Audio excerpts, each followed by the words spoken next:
update. Emergency Communications Director Christy Shearin will provide information regarding the public safety radio system and an update regarding the most recent upgrade.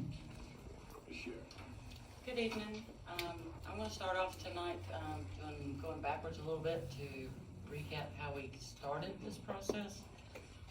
Just for informational purposes, talk through some different items, where we've been and where we are today.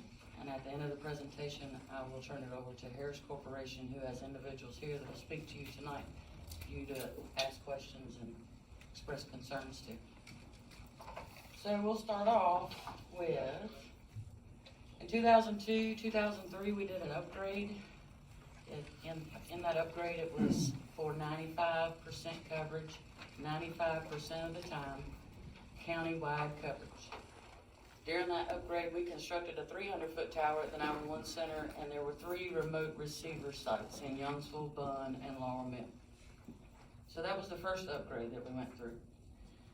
As everyone knows, that upgrade wasn't the end-all for the issues that we were having. So in 2005, we contracted with a consultant called L. Robert Kimball and Associates to conduct an assessment of our system and to make recommendations. Some of their findings during their assessment was that mobile coverage was overall good in the county. Portable and pager coverage outdoor in the central part of the county was good. Outlying areas had coverage problems. The coverage in the northeast part of the county was the worst. Only mobile coverage in that area. Portable was very poor, and pager coverage was non-existent. And there were also coverage problems along the eastern county border, southern area, and Youngsville area. So all that was identified by Kimball, and as part of that, they made some recommendations, suggestions moving forward as to address the problems. Some things that they said we needed to consider was the interoperability with our neighboring counties. At this point in time, Vance, Warren, Halifax, and Granville were operating predominantly in the VHF band. Highway Patrol was in the beginning stages of the Viper system that operates in 800 megahertz. Wake County was operating a proprietary 800 megahertz system. And we had heard by post reports at that point in time that Granville County was intended to move to the Viper system once it got time for them to do that. One other item that had to be addressed was the pending narrowband mandate by the FCC. We had to narrowband our VHF frequencies by 2013. So they gave us a few options. They said we could expand our existing conventional VHF system. We could design and implement a new county-wide radio system, or we can consider joining Viper. At that point in time, Kimball recommended that we wait and assess the coverage in the areas once the planned towers for Franklin County were built, and other agencies started to transition to ensure that it was actually covering and functioning. So that was part of the Kimball assessment. So we ended up contracting with L. Robert Kimball and Associates to help us move forward with upgrading and addressing our issues. We had a user group and we met, and it consisted of fire individuals, EMS representatives, rescue representatives, commissioner, county manager, several individuals involved from all aspects to look at different options to address the needs. And at that point in time, the coverage requirement that we decided that we needed to go with was 95% coverage, 95% of the time, for portable and paging and light duty buildings countywide and also by fire district, much above the industry standard of 95 countywide. So after this and the years following that, we bid the project more than once. First few times we didn't have successful responses due to the coverage requirement. But in 2010, we contracted with Harris for a VHF P25 digital simulcast trunk system that was recommended by L. Robert Kimball and Associates. So while we're in this time frame of 2010, I want to take a moment to talk about the Viper system at that point in time. In 2010, the Viper system was building its towers out in different phases. Their coverage is 95% of the time in-street portable coverage. At that point in time, there was 2, and a third tower came on during the year of 2010. Those towers did not provide our coverage requirement that we were interested in. And it would not support paging capabilities, which was severely lacking in Franklin County. So I found in the December 2004 Viper Legislative Report, they documented this, that the possibility exists that this coverage will not provide the building penetration desired by some local agency. It is the responsibility of the local agency to conduct the building penetration coverage analysis, secure the necessary additional tower locations, purchase and install all equipment, and provide connectivity to Viper. That was at that point in time. Viper today, while it's still the same coverage, there are more towers online in Franklin County and the coverage picture looks a lot different. But this was part of the time frame when we were moving in this direction. This is the coverage map that we presented here in front of the commissioners after we did coverage testing, signed by all the fire chiefs.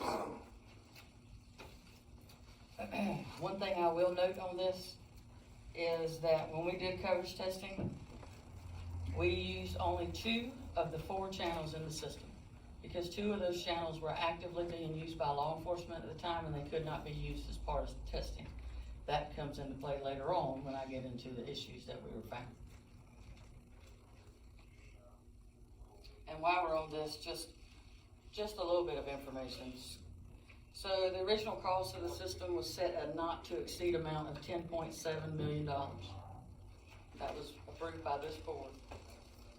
Of that $10.7 million, the Harris contract was $8.6 million.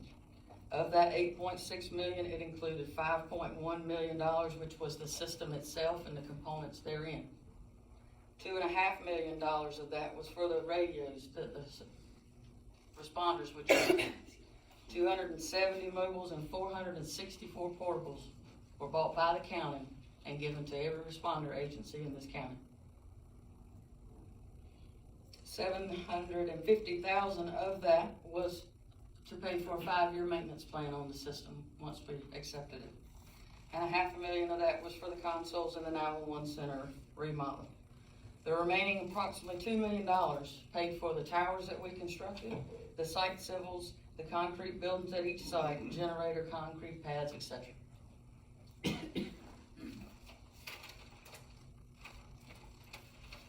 So, in 2012, we started cutting over to the Harris system. We started off with issues with dropped audio, low audio, garbled audio. We, the county, discovered that the incorrect frequency had been put into the system by Harris. Harris had to correct that. There was a lot of talk of interference, so the county did the due diligence and replaced a channel that was having a lot of interference. Every time a channel was changed can account for reprogramming of radios. XG75 radios, which was the original portables that we bought, we started experiencing issues with those in 2013. They were replaced in 2014, and then they were repaired again in 2016. And then in 2018, this board accepted a discounted deal through Harris to purchase the XL200s to replace the XG75 for continued problems that we had with them. That was approximately $500,000. In 2014, we brought Nick Tusa on, Tusa Consulting, and he came in and did an assessment of the system. He found that the Unity radios were having a desense issue that was a safety concern, and all of the Unity radios were replaced. We also discovered that there was self-interference due to the close spacing of the frequencies. So when we did coverage testing, all of the frequencies were not online. When we went live is when it was obvious there was a problem, as soon as it started operating. And the Youngsville area coverage problems that existed for a while, the Youngsville tower was added by Harris. The Youngsville site, had we paid for it, would have cost close to $1.1 million. Harris provided that site on their dime. We paid for half the generator, which was about $26,000 for that site. After all this was done, we finally accepted the system in June 2017 as it was functioning as it should.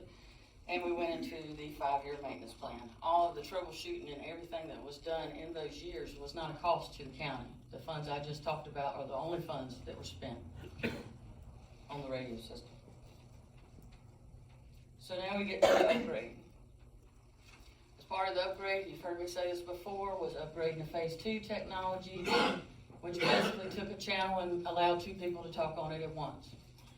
Added 2 additional channels because we were at capacity, put the Youngsville site into the microwave system, upgrade the core equipment, and upgrade the radio consoles. The driving force behind this upgrade was the radio consoles. The Maestro consoles that we were using had been end of life. They had to be replaced. In order to replace them, we had to upgrade the system. So, as I stated before, we had some issues after cutover. Let me go back one thing. On that upgrade, the money for that upgrade, which was about $2.5 million, came from a 911 grant and also 911 funds. That is what paid for that upgrade. Since we cut over and the issues that we've had, all the troubleshooting and everything that's been done has not cost us a dime. We had issues at cutover. We had little limited channel availability for a time. We did have to go out and reprogram some radios that didn't successfully switch, about 10 to 15 radios. Brian took care of that within the first 24 to 36 hours. We're experiencing garbled audio, dropped audio, uneven volumes from the console in the field, both on the radio system and the paging system, and a reoccurring outage in the white level area. So that's what we started with, and these are the issues that we have remaining. Unstable paging audio, garbled or dropped calls. As far as the paging system, I can tell you that technicians worked through the weekend on the paging system, doing much alignment, many tests, some later than they should have been, I will acknowledge that. But a lot of work was done. And they started early in the morning and they didn't quit until late at night. That continued into the day. They're still doing testing. However, we need to finish that testing and we will monitor it for 30 days to be sure that it holds stable and doesn't deteriorate again. So the mobile radios. In December of 2019, the Assistant Chief of Epsom Fire Department came up here regarding some issues with the radio system. 2 days later, they contacted me from a scene with issues they were having, and they provided vital information into the problems that they were seeing. The very next day, Brian and I went to the scene where they were having problems, and we discovered that, in fact, there was an issue. The issue was that the mobile radio, when it is transmitting in the phase 2 function, if you're within 50 feet of that radio, the portables would either be knocked off the system and put in a CC scan, or it would be garbled and you would not be able to understand it. When we put the system back in phase 1 during our testing, it didn't happen. So because this was a huge security risk for our responders, we put the system back into phase 1, and it's functioning today in phase 1 still. So the mobile radio issue has been tested extensively through with Harris, and they have identified a fix that they would like to do. However, we have to have a test radio first. It will be tested in the same area that we found the problem to ensure that this fix fixes the problem. And then all the mobile radios will have to be repaired in the field, assuming that this fix fixes it. So that's where we are today. Many thanks to Epsom Fire Department for the vital information that they provided us to get us to be able to find this issue. Otherwise, it would have been much longer before it was actually discovered. So right now, I'm going to turn it over to Mike Axford with Harris. He is here to ask questions, express your concerns, whatever you would like to speak to him about. Good evening, Commissioners. I'd like to bring up Brian Coker from Williams Communications as well. He's been heavily involved in the remedial work that's been conducted. Yeah, I'd like to bring up Brian Coker from Williams Communications. He's been heavily involved in the remedial work that's been conducted in the area as well. Brian. Good evening. So I'd be happy to answer any questions that you have.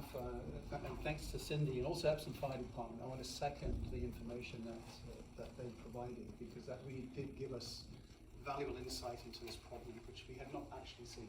So it's not that something had escaped. We had not seen it. What they experienced in the field was kind of unique. But fortunately, we were able to get to the bottom of it very quickly, and we have a solution that we're just waiting to test in the field.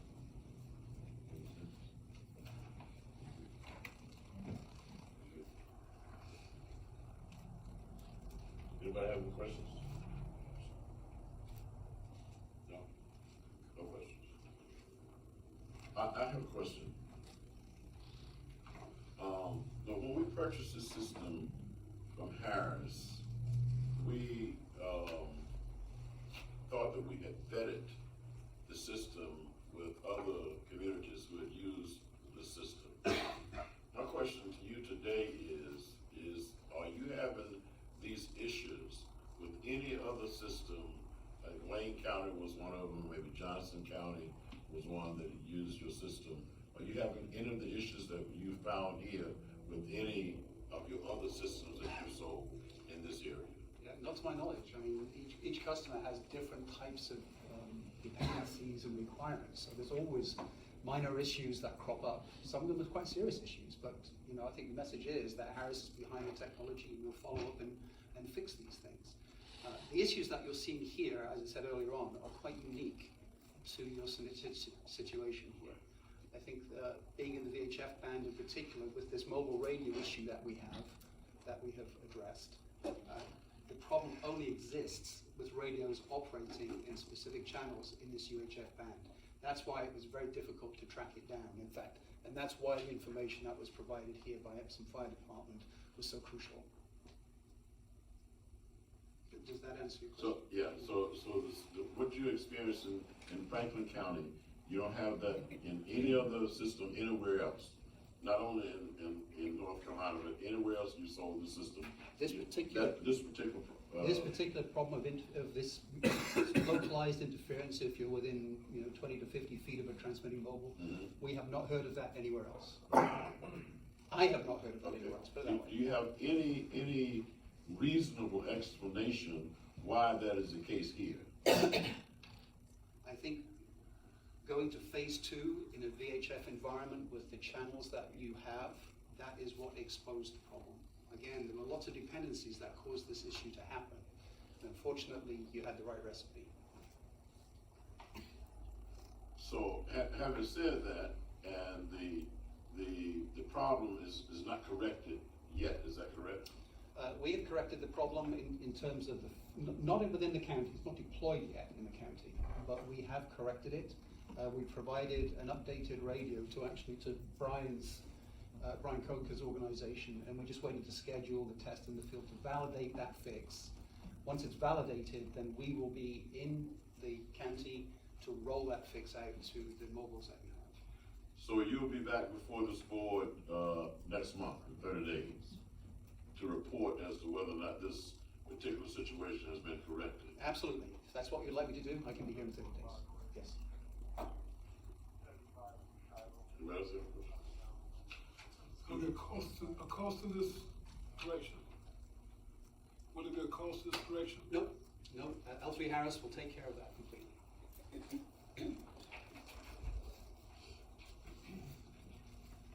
Can I have him address one thing? Sure. Many users in the community in Franklin County are less than confident in the radio system. I think that is a big piece that we need to hear, that one, you can make this system work reliably, and how you're going to address the issues that we've been going through. Okay. So, again, we're completely behind getting this system to work the way that it should. I think in terms of helping the users get used to using it, what I'd like to propose, and I'd mentioned this, discussed it with Cindy earlier on today actually, that we'd like to introduce an outreach program to go and talk to chiefs, talk to the end users, basically listen to what they have to say about the system, understand the challenges that they're facing, and then see how we can try and help patch the differences and make this work better for you. Okay, and, you know, I think the first one was a police chief's meeting, or what was the first one that you had? And it's gonna depend on which one comes first. Well, But it'll we be can work across that out. all this. Yes, absolutely, across all disciplines. So, you know, the idea is that we get more involved, we better understand the challenges, and help you work through them. So you say you're gonna go to all the different areas in the county and talk to like fire chiefs, rescue people, Yep. police? Yes, police, EMS, Sheriff. fire, And then you react to that also, yes. what you come up with is other issues. Issues and programs, yes, absolutely. If we were to hold the responders in Franklin County, rescue, fire, sheriff, and so forth, about these radios, what would the response be, you think? I'm afraid I don't know. I think there's been a good cross-section of responses. Clearly, some people are having problems. Maybe some are actually finding it useful. I don't know. I have not had the opportunity to dig into that and better understand. Christy?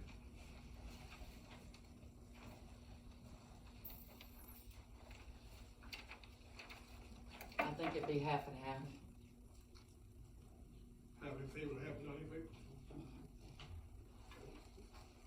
And the half that are in favor, frustrated in some ways, and ready for it to be stable again, since the upgrade. You know, I'm sure once we start this outreach activity, we'll learn very quickly about how people feel about it, and hopefully we can patch those differences. That's the objective. Okay. Thank you very much. Thank you.